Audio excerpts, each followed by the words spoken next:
आज की ये स्टफ़ डोनट की रेसिपी आपको बहुत पसंद आएगी क्योंकि इसकी स्टफिंग और इसकी डो दोनों ही बहुत लाजवाब हैं। तो इसलिए आपने वीडियो को बिल्कुल भी स्किप नहीं करना और अगर अच्छी लगे तो इसे लाइक और शेयर करना बिल्कुल भी मत भूलिएगा। अस्सलाम वालेकुम माय यूट्यूब फैमिली, उम्मीद है आप सब ठीक ठाक होंगे और अपने घरों में अपनी फैमिली के साथ खुशहाल आबाद होंगे। आज मैं शेयर करूंगी आपके पास स्टफ़ डोनट की रेसिपी। ये बहुत ही कमाल के बनते हैं कि आप इसे देखते ही इसके फ़ैन हो जाएंगे और खाने में तो ये इतने टेस्टी होते हैं कि बच्चे और बड़े सब आपसे फरमाइशें किया करेंगे। ये मज़ेदार से स्नैक की रेसिपी इंशाल्लाह रमज़ान में आपके बहुत काम आने वाली है। आप इसे अफ्तारी पे भी बना सकते हैं, बर्थडे पार्टीज़ में भी बना सकते हैं, इवन कि आप बच्चों के लंच बॉक्स में भी दे सकते हैं। तो चलिए बिस्मिल्लाह करते हैं और बनाना स्टार्ट करते हैं। तो इसके लिए मैंने ले लिया है 2 कप मैदा और सबसे पहले हम मैदे को शिफ्ट करेंगे एक बड़े बॉल में क्योंकि ये बॉल छोटा है। सबसे पहले हम इसमें डालेंगे ईस्ट 1 टेबलस्पून, 1 टेबलस्पून ही शुगर ऐड कर देंगे, 1/4 टीस्पून के करीब इसमें नमक ऐड करेंगे और 1 टेबलस्पून में इसमें डालूंगी ड्राई मिल्क। अगर आपके पास ना हो तो आप इसको स्किप कर सकते हैं। फिर आपने गूंदते हुए जो फ्रेश दूध होता है आप उसमें नीम गर्म दूध से इस डो को गूंद लीजिएगा, फिर भी सेम टेक्सचर डो का आ जाएगा। तो सबसे पहले ड्राई इंग्रेडिएंट्स को मिक्स कर लेंगे हम।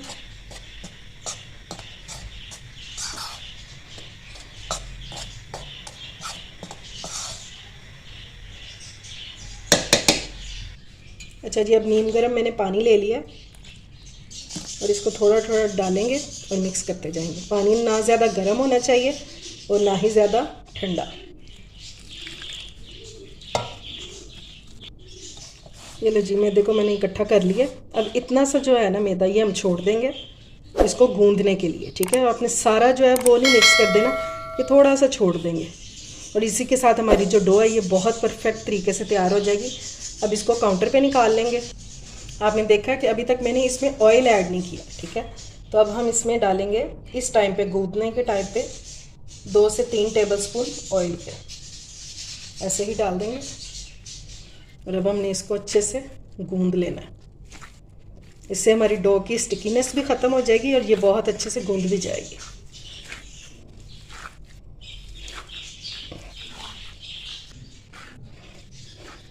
तो ये लें जी, माशाल्लाह से हमारी डो जो है, इसको मैंने 10 मिनट गूंदा है, ये ज़बरदस्त सी सेट हो गई है, ठीक है। पैन में मैंने ऑयल लगा दिया और इसको भी हम इस तरह से ग्रीस कर लेंगे और ये लें जी, इसके टॉप पे भी लग गया और इस तरह ये ऊपर से ड्राई नहीं होगा। अब हम इसको कवर करके रख देंगे, कवर करेंगे और किसी भी गर्म जगह पर इसको रख देंगे। तो इंशाल्लाह 1 से 1.5 घंटे में हमारी डो जो है ये बहुत अच्छे से राइज हो जाएगी। स्टफिंग बनाने के लिए मैंने पैन में ऑयल डाल दिया 3 टेबलस्पून और ये है 1 प्याज जिसे मैंने बारीक काट लिया है। इसको हम थोड़ा सा सौते करेंगे ताकि ये थोड़ा सा ट्रांसलूसेंट यानी कि थोड़ा सा सॉफ्ट हो जाए।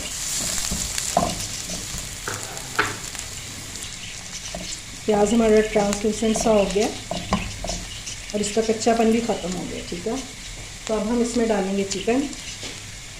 1 कप बॉयल और श्रेडेड चिकन है मेरे पास, जिसे मैंने नमक डाल के बॉयल कर लिया था। ये डाल देंगे।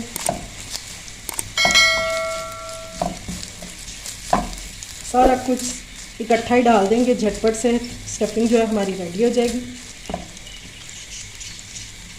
अब इसमें कटी हुई शिमला मिर्च डालेंगे, तकरीबन हाफ कप है, ठीक है।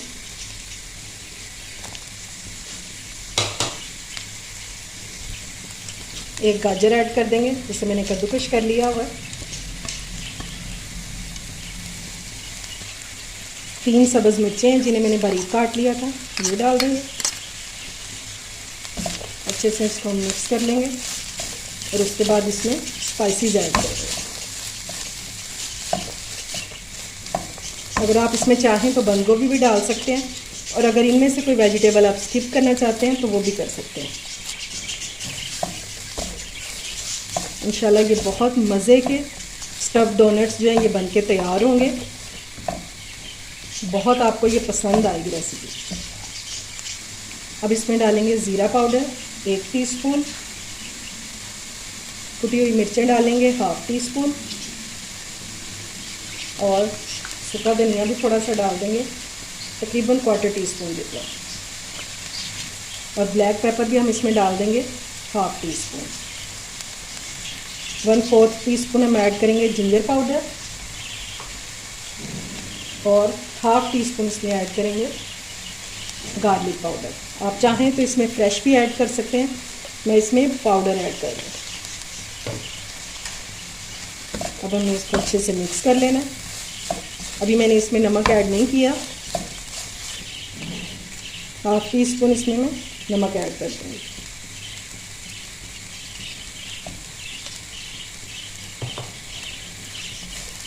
अगर आप चाहें तो इसमें रेडीमेड मसाले जो मिलते हैं, तंदूरी मसाला या चिकन टिक्का मसाला, वो भी ऐड कर सकते हैं। चाहें तो फिर मेरी तरह आप घर के मसालों से भी बना सकते हैं। अब इस स्टफिंग में हम ऐड कर देंगे 3 टेबलस्पून मैदा, ठीक है। चलो, अब हमने मैदे को बहुत अच्छे तरीके से भून लेना है, ठीक है, क्योंकि जब चीज़ों के साथ डाला जाता है ना मैदा, तो फिर इसकी भुनाई जो होती है थोड़ी सी मुश्किल होती है, यानी कि आपको इसको थोड़ा सा ज़्यादा भूनना पड़ता है, क्योंकि अगर ये कच्चा रह गया तो फिर इसका टेस्ट स्टफिंग का ख़राब हो जाएगा। इसको हमने 5 से 7 मिनट अच्छे से भून लिया, और फ्लेम बिल्कुल लो होनी चाहिए आपकी। मैदे को मैंने बहुत अच्छे से भून लिया, और अब ये बिल्कुल भी इसमें कच्चापन नहीं है, ठीक है। अब इस टाइम पे हम इसमें डाल देंगे 1 कप दूध, क्योंकि मेरी फ्लेम लो है तो इसलिए मैंने सारा एकदम से ही डाल दिया इसमें। अगर आपकी फ्लेम हाई है तो फिर आपने थोड़ा थोड़ा करके डालना है, वरना इसमें लम्स बन जाएंगे। और अब हम इसको अच्छे से मिक्स कर लेंगे।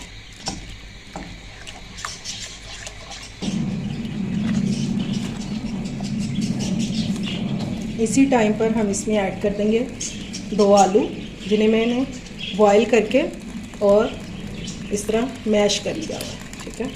ये 2 आलू हैं। अब आप देख रहे हैं कि थोड़ी थोड़ी सी चीज़ों से कितनी ज़्यादा स्टफिंग हमारी बन गई है। बहुत झटपट से बनने वाली रेसिपी है ये।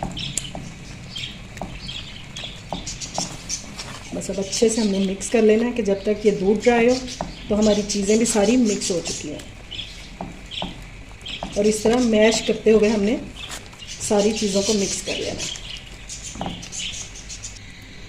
और आपने इसको इतना कुक करना है कि ये जो इसमें अभी मॉइस्चर नज़र आ रहा है हमें, ये बिल्कुल ड्राई हो जाए। ये देखेंगे स्टफिंग जो है हमारी बिल्कुल रेडी हो चुकी है, और इसको तकरीबन 6 से 7 मिनट लगे हैं इस कंसिस्टेंसी में आने के लिए। अब फ्लेम को ऑफ कर देंगे और इसे अलग बर्तन में निकाल देंगे ताकि ये ठंडी हो जाए, और ठंडी होकर ये और ज़्यादा थिक हो जाएगी। ये देखिए इस तरह की हो जाएगी, ठीक है। यम्मी सी लग रही है ना। इंशाल्लाह ये खाने में भी बहुत मज़े के होंगे। चलें जी, मिक्सचर हमारा ठंडा हो चुका है। हाथों को ग्रीस करेंगे और इसके हम छोटे छोटे से बॉल्स बना लेंगे। मैं इसमें चीज़ जो है वो भी फिल कर रही हूँ, मैंने क्यूब्स में काटी हुई है। अगर आप नहीं डालना चाहते तो आप स्किप कर सकते हैं, लेकिन अगर डालेंगे तो फ्लेवर जो है और मज़ीद इसका अच्छा हो जाएगा।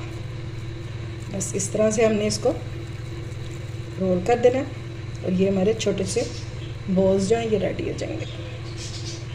इसी तरह मैं सारे बना लूँगी, और अगर जितने चाहिए उतने बना के, बाकी अगर आपका ये स्टफिंग बच जाती है तो इसको आप पराठों में भी यूज़ कर सकते हैं। बहुत मज़े के पराठे बनेंगे, और इसके समोसे भी बना सकते हैं आप। सारे बॉल्स बनकर रेडी हो चुके हैं, तो अब इसका हम अगला स्टेप कर लेते हैं। ये देखें जी, माशाल्लाह से डो हमारी राइस हो चुकी है बहुत अच्छे से। इसको पंच करेंगे, इसकी सारी एयर निकालेंगे, और उसके बाद हम इसको काउंटर पर ले आएंगे, ठीक है। डो को हम कर लेंगे 2 हिस्सों में डिवाइड, ताकि हम इजी इसको बेल सकें।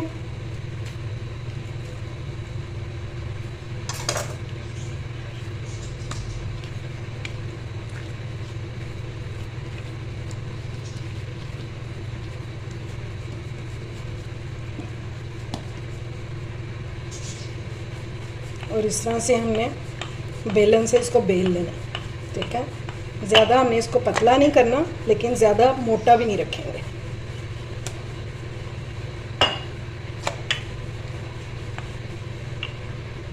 ये देखें जी, इसकी थिकनेस जो है ना ये इतनी होनी चाहिए, ठीक है, रोटी से थोड़ी सी मोटी। अब हम कोई भी कुकिंग कटर ले लें या ग्लास ले लें, बस जिसके किनारे जो हैं शार्प हों, और उसके साथ हम इसको कट कर लेंगे। इजीली से कट हो जाएगा। इस तरह से कट लगा लेंगे। ये ले, सब पर मैं निशान लगा दिए हैं। ये एक्स्ट्रा जो है ये हम निकाल देंगे और इसको फिर से बेलकर इसी तरह से टिक्कियाँ बना लेंगे, ठीक है। अब हम एक एक टिक्की को पकड़ेंगे। अच्छा जी, अब एक एक ये टिक्की को पकड़ेंगे, इसको थोड़ा सा फ्लैट करेंगे हम।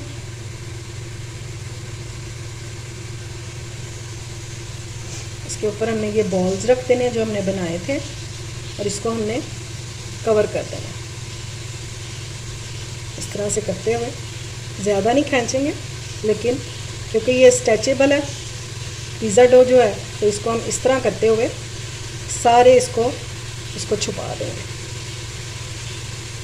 अच्छी तरह से सील बंद कर देना हमने, लेकिन डो आपकी कहीं से भी फटनी नहीं चाहिए।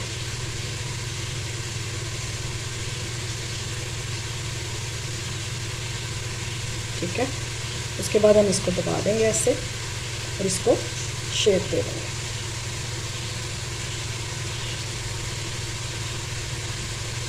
ये देखिए जी, इसी तरह से सारे हमने बॉल्स जो है ये रेडी कर लेने हैं, ठीक है। ये देखें जी, सारे बॉल्स मैंने बना के रेडी कर लिए हैं, और ये लास्ट वाले को मैंने तिल भी लगा दिए हैं, ठीक है। अगर आप चाहें तो इस तरह से भी बना सकते हैं तिल लगा के, ठीक है। और ये देखें, ये सबसे पहले बना हुआ था वो कितना राइज हो गया, ये देखें। और ये जो छोटे छोटे हैं अभी, ये मैंने अभी बनाए हैं, ठीक है। अब हम 10 मिनट इनको पड़ा रहने देंगे ताकि थोड़े से और राइज हो जाएं, तो फिर इनको फ्राई करते हैं। पैन में मैंने ऑयल डाल दिया और काफ़ी ज़्यादा मिकदार में डाला है, क्योंकि ये पिज़्ज़ा डो है तो इसको राइज होने के लिए थोड़ी सी स्पेस चाहिए, ठीक है। और ऑयल जो है वो आपका ज़्यादा गर्म नहीं होना चाहिए। अब हम इसमें डालना शुरू करेंगे, और ये देखिए हल्के हल्के से बबल आ रहे हैं, बस इतना आपका ऑयल होना चाहिए गर्म। इसी तरह से हम डालते जाएंगे जितनी इसमें जगह है।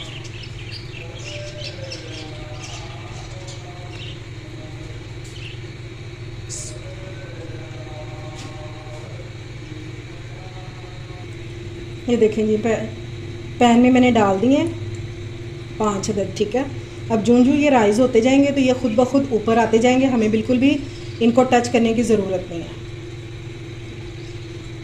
और ऑयल आपका इतना ही गर्म होना चाहिए, क्योंकि डो हमारी बिल्कुल कच्ची है तो उसको पकने में टाइम लगेगा। अगर आप तेज़ आंच पे कर देंगे, ऑयल आपका ज़्यादा गर्म होगा तो ऊपर से कलर आ जाएगा, लेकिन डो जो है वो अंदर से कच्ची रह जाएगी, फिर वो सही तरह से राइज नहीं होगी। ये देखें जी, माशाल्लाह से इसमें खुद ब खुद से स्पेस बन गई है। तो अब बाकी की जो ये डोनट्स हैं ये भी मैं इसमें डाल दूँगी, ताकि ये सारे इकट्ठे ही कुक हो जाए। मेरी कढ़ाई क्योंकि बड़ी है तो इसलिए इसमें जगह है, ठीक है। ये लेंगे माशाल्लाह से बाकी हमारे सारे डोनट्स रेडी हो गए हैं, बस ये 2 रह गए हैं। ये लेंगे, ये देखें माशाल्लाह से क्या कलर आया है इनको। अब थोड़ी देर इसी तरह स्ट्रेनर में पड़े रहने देंगे, और फिर हम इनको डिश आउट करके मैं आपको इनकी फाइनल लुक दिखाती हूँ। ये देखें जी, माशाल्लाह से हमारे स्टफ़ डोनट जो हैं ये रेडी हो चुके हैं, और बहुत क्रिस्पी और बहुत टेस्टी हैं। और इस टाइम पे क्या खुशबू आ रही है, जैसे किसी हम बेकरी में बैठे हों। जब आप किसी इफ्तार में या पार्टी में इसको बनाएंगे, और ये देखें क्या ज़बरदस्त, ऊपर से क्रिस्पी और अंदर से बिल्कुल सॉफ्ट। ये देखें कैसे वापस आ रहा है, और ये खाने में भी इंशाल्लाह बहुत सॉफ्ट और बहुत क्रीमी होंगे। अभी बहुत गर्म है, और जब आप अफ्तार पार्टी में या किसी दावत में बनाएंगे तो इंशाल्लाह 4 चांद लग जाएंगे। और ये देखें डो जो है ये बिल्कुल राइज हो चुकी है, अंदर से बिल्कुल कुक हो चुकी है, क्योंकि हमने इसे लो फ्लेम पर कुक किया था। देखें माशाल्लाह से आज से ये बच्चों और बड़ों सबकी फेवरेट हो जाने वाली रेसिपी है। उम्मीद है आपको मेरी ये रेसिपी पसंद आई होगी। अगर अच्छी लगे तो फ्रेंड्स एंड फैमिली में शेयर किया करें और मेरे चैनल को सब्सक्राइब भी किया करें। अपना और अपने प्यारों का ख्याल रखें, मुझे दुआ में याद रखें। अल्लाह हाफिज़।